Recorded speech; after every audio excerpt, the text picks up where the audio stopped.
Students, आज हम class 12th में मैथ सब्जेक्ट में एक टॉपिक डिटर्मिनेंट पर डिस्कशन करने जा रहे हैं। डिटर्मिनेंट टॉपिक को पढ़ने से पहले मैट्रिक्स को भी जानना बहुत ज़रूरी है, क्योंकि मैट्रिक्स से ही डिटर्मिनेंट बना हुआ है। जैसा कि हम लोग जानते हैं कि मैट्रिक्स में हमारे पास एक जो ग्रुप होते हैं उनको हम लोग इस फॉर्म में लिखते हैं, और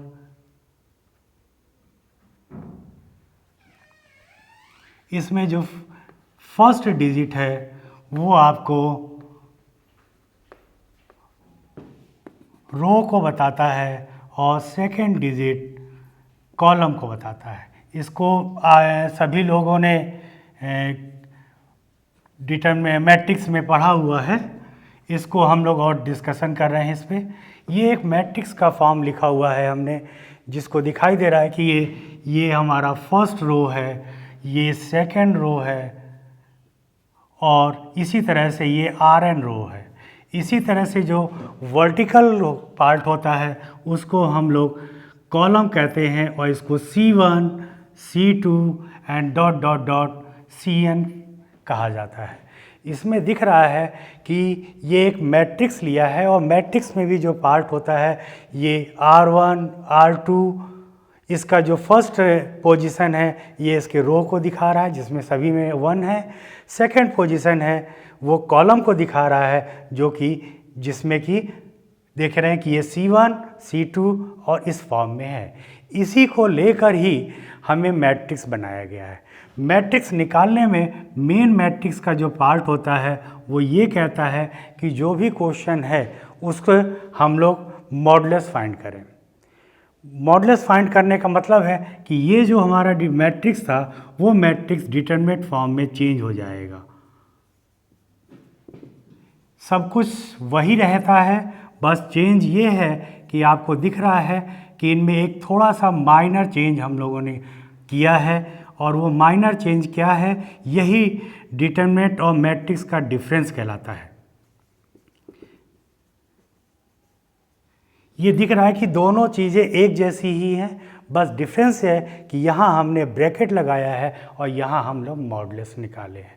दोनों में सबसे बड़ा डिफरेंस यही होता है।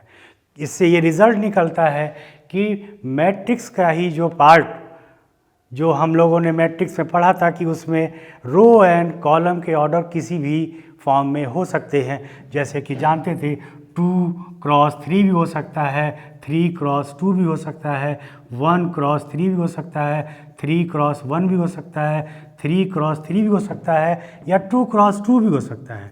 इस ऑर्डर के हो सकते हैं।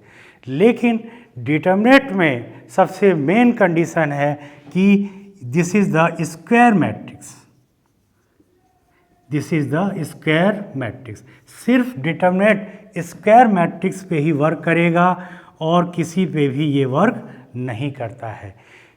जैसा कि देखा कि ये मैट्रिक्स में कई ऑर्डर हो सकते हैं, लेकिन डिटर्मिनेंट में हमारे पास सिर्फ सिंगल ऑर्डर पे ही, मतलब मॉडुलस हो और स्क्वायर के फॉर्म में होगा, तभी हम लोग इसके क्वेश्चनों को कर पाते हैं। इसको और हम देखेंगे और ध्यान से।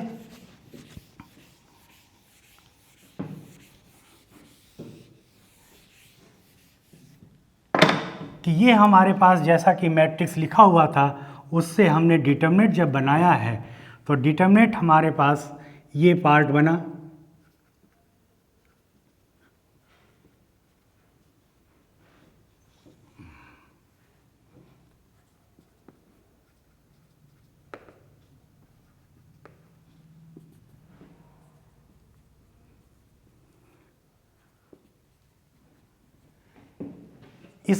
इसी डिटर्मिनेंट का ये तो हमने n टर्म्स है, इसमें दिख रहा है कि इसमें रो भी n है एंड कॉलम भी n है, इसलिए इसको हम लोग n क्रॉस n का एक डिटर्मिनेंट का मैट्रिक्स फॉर्म दिखाई दे रहे हैं। मैट्रिक्स का ही एक डिटर्मिनेंट फॉर्म है।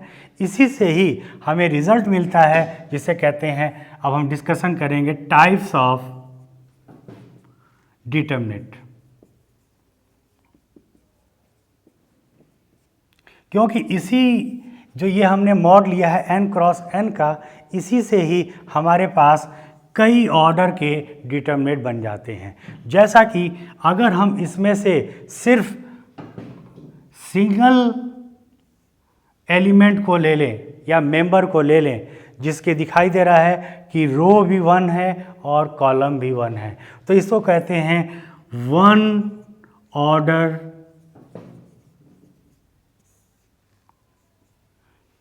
ये डिटरमिनेंट हमारा क्या हो जाएगा, 1 ऑर्डर का है, क्योंकि इसमें रो भी 1 है और कॉलम भी 1 है। पहले हम सिर्फ टाइप्स पढ़ रहे हैं, उसके बाद में इनके क्वेश्चन को कैसे सॉल्व किया था यहीं पर हम डिस्कशन करेंगे। सेकंड हमारे पास होता है सेकंड ऑर्डर। सेकंड ऑर्डर में जैसा कि ये जो हमारे पास पार्ट है, इसी से ही हम लोग 2 रो और 2 कॉलम, ये दिखाई दिया 2 क्रॉस 2 ऑर्डर का डिटरमिनेंट। इसी से ही अगर हम सेकेंड जो स्क्वायर में डिटरमिनेंट है उसको कहते हैं 3 ऑर्डर।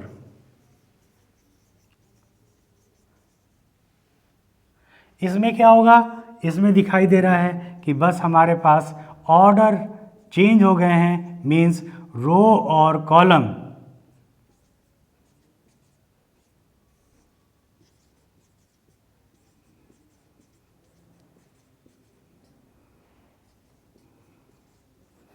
ये दिखाई दे रहा है 3 क्रॉस 3 ऑर्डर का है। ये क्या हमारा 1 ऑर्डर का डिटरमिनेंट है, ये हमारा सेकेंड ऑर्डर का डिटरमिनेंट है, ये हमारा थर्ड ऑर्डर का डिटरमिनेंट है। ये हमारे पास जो क्वेश्चन आते हैं इन इसी तरह से 4th ऑर्डर का भी डिटरमिनेंट होता है, लेकिन हमारे सिलेबस में सिर्फ 3 ऑर्डर तक ही ज़्यादा क्वेश्चन आते हैं, तो हम लोग सिर्फ 3 ऑर्डर तक के ही डिटरमिनेंट के बारे में डिस्कशन करेंगे। अब ये डिटरमिनेंट हमारे पास लिखे हुए हैं, इस पे हमने कहा था आपको कि हमारा डिटरमिनेंट में हम लोग मॉडुलस फाइंड करते हैं। मॉडुलस फाइंड करने के लिए हमारे पास जो क्वेश्चन है उनको हर ऑर्डर के क्वेश्चन है, उनके अनुसार हमें इनके मॉडुलस को अलग अलग तरह से सॉल्व करना पड़ता है। जैसा कि हमारे पास फर्स्ट ऑर्डर का डिटरमिनेंट है, फर्स्ट ऑर्डर का डिटरमिनेंट को हम लोग एक एक क्वेश्चनों को लेंगे और उन पे सॉल्व करते चल रहे हैं, उनका एक एक एग्जाम्पल लेंगे और उनके कैसे सॉल्व किया जाता है उस पर भी हम लोग डिस्कशन करते चले जाएँ। जैसे यहाँ पर 1 ऑर्डर का डिटरमिनेंट है, तो 1 ऑर्डर का डिटरमिनेंट हमारे पास है, तो उसका जो एग्जाम्पल होगा उसमें कोई भी क्वेश्चन सिर्फ हमारे पास सिंगल होगा, 2 हो सकता है, या कोई क्वेश्चन यहाँ पर कुछ भी लिखा होगा लेकिन उसका ऑर्डर क्या होगा, इसमें रो भी 1 होंगे और कॉलम भी 1, मीन्स सिंगल एलिमेंट होगा। अगर सिंगल एलिमेंट का हम मॉडुलस फाइंड करेंगे तो मॉडुलस में हमारा आंसर यही आ जाता है, इसमें कुछ भी सॉल्व करने की ज़रूरत नहीं होती है। इसके क्वेश्चन बहुत कम ही होते हैं, तो जो भी अगर क्वेश्चन होगा उसका अगर हमें मॉडुलस फाइंड करना है तो मॉडुलस फाइंड करने के लिए हम लोग क्या करेंगे, सिर्फ हमारा मॉडुलस हटा देंगे और आंसर हमारा फर्स्ट ऑर्डर के डिटरमिनेंट का मिल जाता है। इसी तरह से अगर हमारे पास अब अगला नेक्स्ट चलते हैं, सेकेंड ऑर्डर का डिटरमिनेंट होगा। सेकेंड डिटरमिनेंट, सेकेंड ऑर्डर का जो डिटरमिनेंट है वो हमारा जैसे कि हमने देखा था, एग्जाम्पल हम लोगों ने लिया था A11, A12, A21 और A22। ये 2 क्रॉस 2 ऑर्डर का डिटरमिनेंट है। इसको सॉल्व करने का मेथड होता है कि अगर इसमें हम ये कोई डिटरमिनेंट A दिया था और इसका अगर हम मॉडे फाइंड करना चाहें तो मॉडे फाइंड करने के लिए आप एक प्रॉपर्टीज यूज करोगे, फर्स्ट लेफ़्ट टू राइट। ध्यान रखना इस पर, हमेशा आपको लेफ़्ट टू राइट वर्क करना है, और up to down, left to right and up to down, इनका हम मल्टीप्लाई कर देंगे। माइनस लेफ़्ट टू राइट ही रहेगा, but down to up, left to right and down to up, तो हमारा क्वेश्चन हो जाएगा A21 इंटू A12। तो अगर हमें सेकेंड ऑर्डर का डिटरमिनेंट कोई भी सॉल्व करना है तो उसमें हम लोग इस तरह की प्रॉपर्टीज़ का यूज करके हम लोग सेकेंड ऑर्डर का डिटरमिनेंट का क्वेश्चन करते हैं। जैसे हम फॉर एग्जांपल हमने क्वेश्चन कोई ले लिया, हमारे पास A की वैल्यू दी गई थी 2, 3, 4, 6, ये एक हमारे पास A गिवन है। अगर A गिवन है, अब हमसे बोला गया मॉड A फाइंड करें, मॉडे फाइंड करें। तो मॉडे फाइंड करने में हमें क्या करना पड़ेगा, अभी हमने रूल्स बताया था, left to right and up to down. तो क्या करेंगे, 2 into 6 minus left to right and down to up, तो क्या हो जाएगा 3 इंटू 4, 2 6 जा 12 और 3 4 जा 12। आंसर हमारा क्या आ गया, 0। तो कोई भी सेकेंड ऑर्डर का क्वेश्चन देगा उसको हम लोग इस तरह से सॉल्व करते हैं। इसका एक क्वेश्चन बहुत ज़्यादा आता है, इसका एक एग्जांपल हम लेते हैं। एक क्वेश्चन बहुत ज़्यादा पूछा जाता है सेकेंड ऑर्डर के क्वेश्चन का। जैसे ए गिवन होगा, A is equal to cos alpha sine alpha minus sine alpha and minus cos alpha. इस तरह का कोई साइन कोई चेंज हो सकता है, इधर उधर हो, इस टाइप का एक क्वेश्चन पूछा जाता है और प्रूविंग के लिए देता है ज़्यादातर क्वेश्चन। तो इसको कैसे सॉल्व करेंगे, अगर हमें मॉडे फाइंड करना है तो हमारा रूल्स वही लगाया, left to right means cos alpha into cos alpha, minus को बाहर लिख दिया हमने, फिर minus down to up sine alpha into sine alpha. क्या रिजल्ट मिला हमारा, minus cos square alpha minus sine square alpha, plus minus minus plus. अब इसमें से अगर हम माइनस कॉमन ले लें, then cos square alpha minus sine square alpha, क्या रिजल्ट आएगा, cos square alpha minus sine square alpha होता है, क्या होता है, कॉस 2 अल्फा। इसका रिजल्ट आ गया कॉस 2 अल्फा। तो ये हमारे पास सेकेंड ऑर्डर का डिटरमिनेंट था। अब हम इसी में ही और क्वेश्चन करेंगे जो थर्ड पार्ट है, जिसका क्वेश्चन सबसे ज़्यादा पूछा जाता है, जिस पे हम लोग और प्रॉपर्टीज़ भी आगे हम आपको बताएंगे, उस टाइप का क्वेश्चन जो कि थर्ड ऑर्डर का क्वेश्चन होगा। ये इसे कहते हैं 3 ऑर्डर या थर्ड ऑर्डर भी कहते हैं। थर्ड ऑर्डर का क्वेश्चन हमने बताया था आपको कि आपको इस फॉर्म में होगा, A11, A12, A13, A21, A22, A23, A31, A33, 32 and A33, ये इस ऑर्डर का होगा। अब इसका हम इसको सॉल्व करने के लिए हमारे पास जो प्रोसेस है वो प्रोसेस ध्यान रखना, क्योंकि इसी का क्वेश्चन सबसे ज़्यादा आता है और यही क्वेश्चन सबसे ज़्यादा कंफ्यूज करता है। यहाँ पर हमारे पास क्वेश्चन क्या होता है कि V इसको सॉल्व करने में मॉड ए जब फाइंड करेंगे तो मॉड ए फाइंड करने के लिए हम लोग एक कंडीशन फॉलो करते हैं। वो कंडीशन क्या होती है, we can expand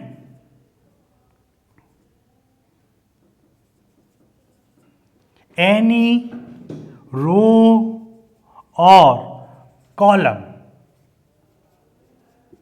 we can expand any row or column and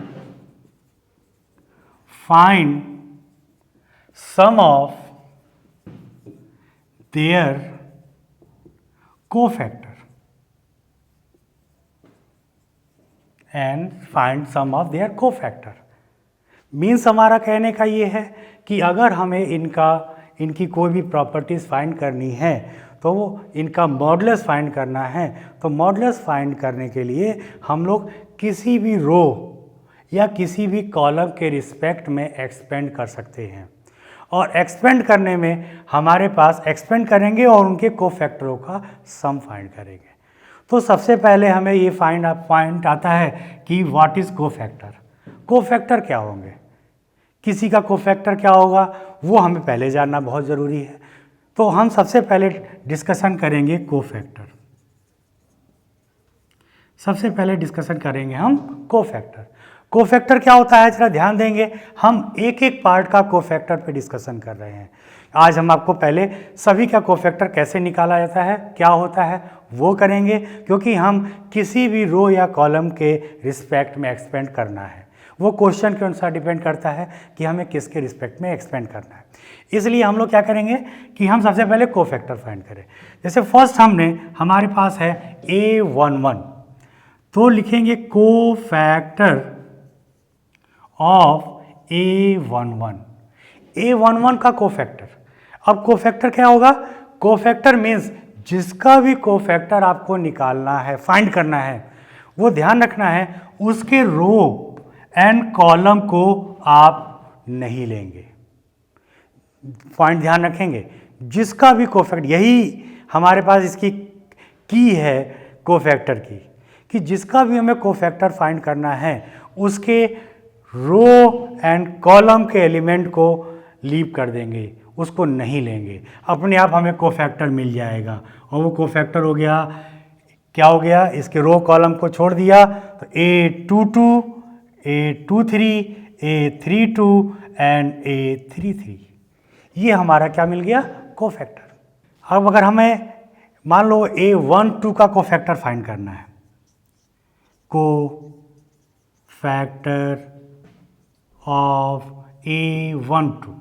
अब A12 का कोफैक्टर फाइंड करना है तो जैसा हमने कहा था, किसी का भी कोफैक्टर फाइंड करना है उसके रो कॉलम को हम छोड़ देंगे।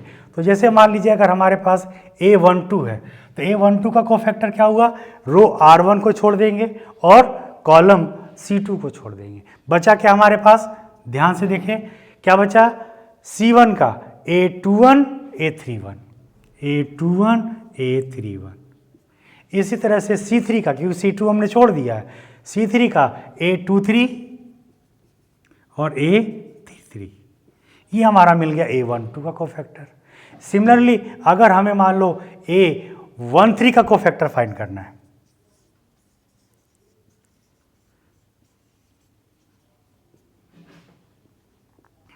अगर 13 का कोफैक्टर फाइंड करना है तो आपको क्या करना है? A13 मीन्स फर्स्ट रो, यहाँ पे लिखा होगा A13 मीन्स आप फर्स्ट रो छोड़ देंगे और थर्ड रो छोड़ देंगे।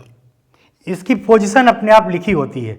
A12 अगर हमने लिया था तो first row and first column छोड़ देंगे। A12 अगर लिया तो हमें first row and second column को छोड़ देंगे। अगर 13 लिया तो हमें फर्स्ट रो और थर्ड कॉलम को छोड़ देना है। बाकी जो हमें बचा वो हमारा कोफैक्टर ऑफ A13 हो जाएगा, मीन्स A21, A31, A22 और A32। इसी तरह से हम और किसी बीच का निकाल के देख लेते हैं। अगर हमें मान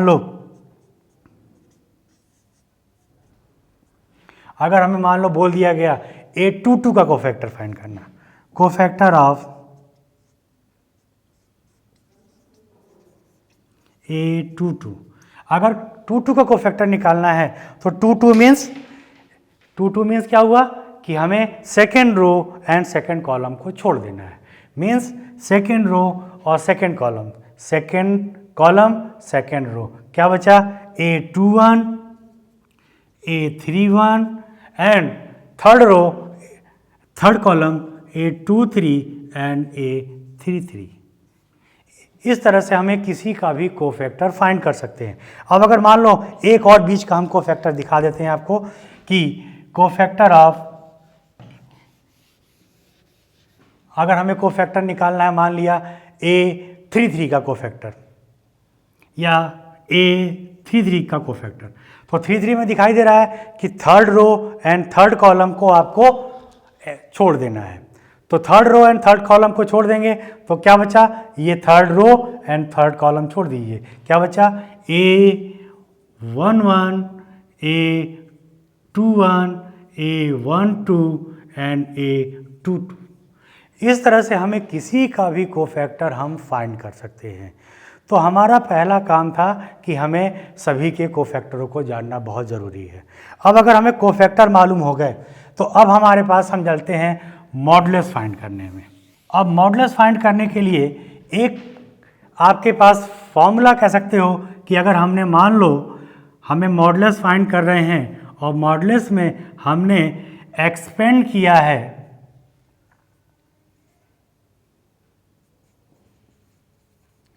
with respect to A11, या कहते हैं A11 ने लिखो आप R1 with respect to R1। तो अगर हमने R1 के रिस्पेक्ट में एक्सपेंड किया है तो आपको हम एक कह सकते हैं कि एक हम प्रॉपर्टीज़ या फॉर्मूला एक डायरेक्ट लिख देते हैं कि हमें किसी के भी रिस्पेक्ट में एक्सपेंड करना है तो उसके लिए हमारे पास फॉर्मूला होता है कि A sum of A I J plus या प्लस बाद में करेंगे -1 की power I plus J and cofactor of A I J. हमें सम फाइंड करना है किसका, ए आई जे का, और -1 की power I plus J and cofactor of A I J. Means हमारा क्या है कि अगर हमने R1 के रिस्पेक्ट में किया तो R1 के रिस्पेक्ट में अगर हम निकाल रहे एक्सपेंड कर रहे हैं तो मॉड की वैल्यू क्या होगी, फर्स्ट A11 लिखा था ना हमने ए आई जे मीन्स A11, फिर -1 की power I plus J. I plus J means ये थोड़ा सा मैट्रिक्स का एक पार्ट था, थोड़ा वहाँ पढ़ा होगा आप लोगों ने। आई मीन्स नंबर ऑफ रो, जो पोजीशन ऑफ रो कहते हैं, और ये पोजीशन ऑफ कॉलम कहलाता है, position of row and position of column. तो A11 आपने लिया है 11 के लिए, तो यहाँ पर -1 की पावर 1 + 1 आ जाएगा, और 1 + 1 के साथ कोफैक्टर ऑफ ए आई जे। तो ए आई जी मीन्स 11 है, तो 11 का कोफैक्टर क्या होगा, फर्स्ट रो और फर्स्ट कॉलम को आप छोड़ दीजिए, क्या बचा A22 A32 and A23 and 33। ये हमें मिल गया फर्स्ट, क्योंकि हमने फॉर्मूला लिखा सम ऑफ। तो फर्स्ट रो के अब सेकंड पोजीशन पर आएंगे।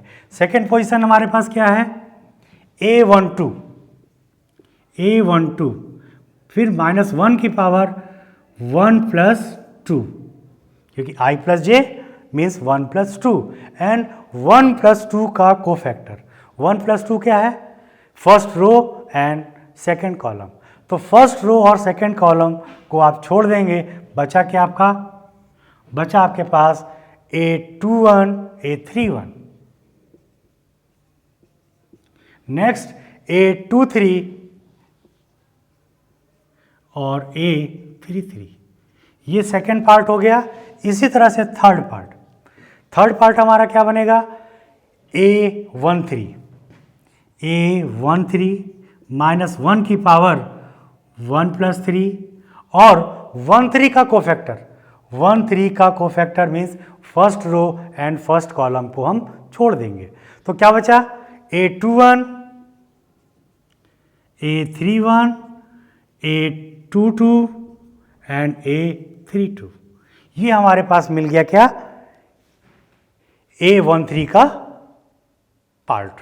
अब हमने क्या किया था, सम लिखा था, सम ऑफ। तो ये देखो फर्स्ट रो के जितने भी एलिमेंट हैं उनका हमने कोफैक्टर के साथ में सम निकाल लिया। ये हमारे पास क्या हो गया, मॉड है। कोई भी क्वेश्चन होगा तो हम लोग इसी के अनुसार हम लोग सम निकालते हैं। जैसे मान लो ये हमने R1 के रिस्पेक्ट में एक्सपेंड किया था, अगर आपसे बोल दे कि आप R1 नहीं R3 के रिस्पेक्ट में एक्सपेंड करिए, किसके रिस्पेक्ट में, R3 के रिस्पेक्ट में, तो अगर हम R3 के रिस्पेक्ट में करेंगे तो R3 कौन सी लाइन है, ये लाइन है R3 हमारे पास ये लाइन है। तो हम R3 के रिस्पेक्ट में एक्सपेंड करेंगे तो हमारा क्वेश्चन सब कुछ वही रहेगा, बस पूरा प्रोसेस यही रहेगा। हमें क्या होगा, इनके ऑर्डर के अनुसार हमें कोफैक्टर चेंज हो जाएंगे।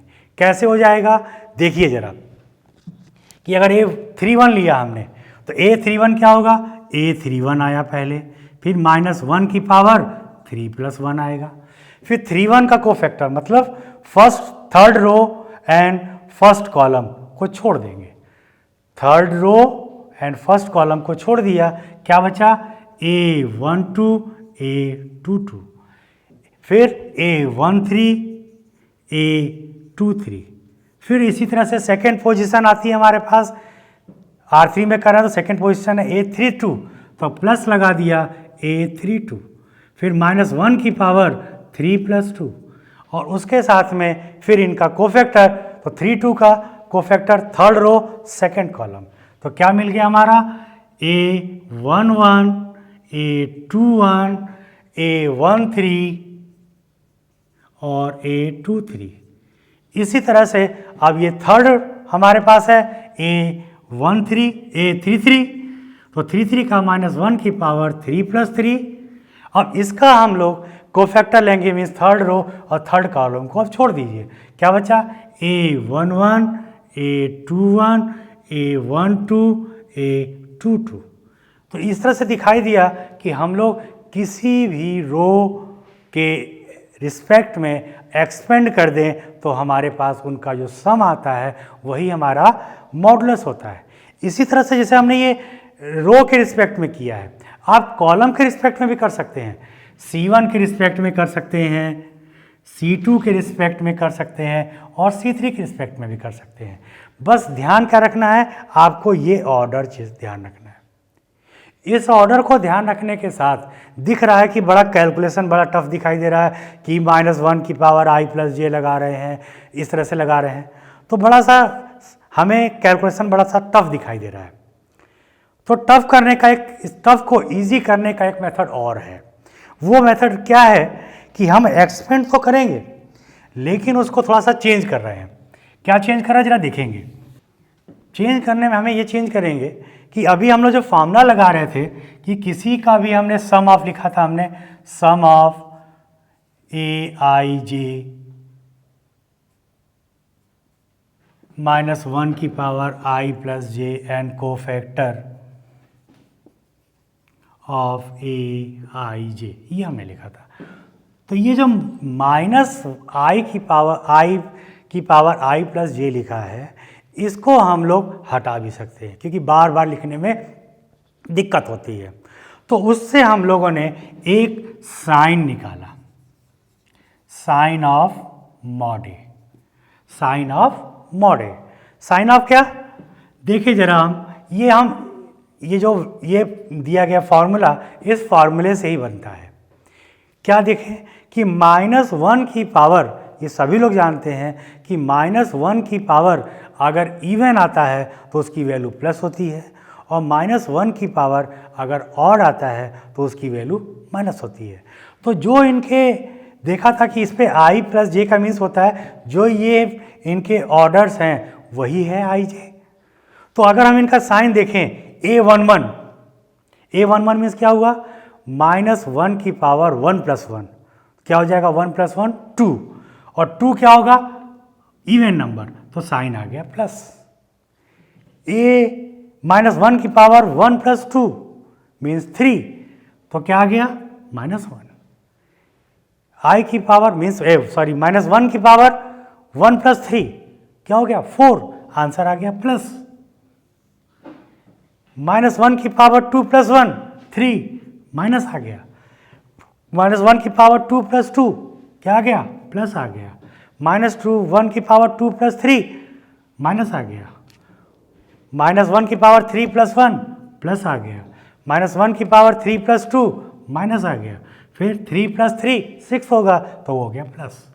तो ये हमारे पास एक साइन ऑर्डर मिल गया कि अगर हमें किसी भी क्वेश्चन को सॉल्व करना है तो हम इस साइन का यूज कर सकते हैं।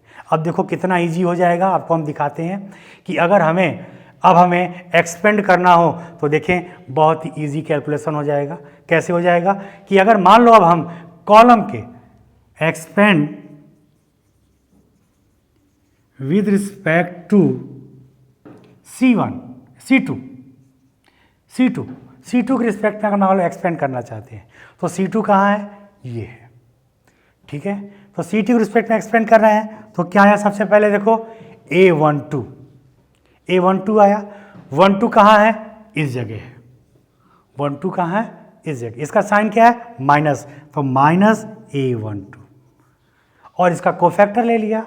कोफैक्टर क्या हो गया, 12 का कोफैक्टर फर्स्ट रो और सेकंड कॉलम को छोड़ दिया, क्या बन गया A21 A31।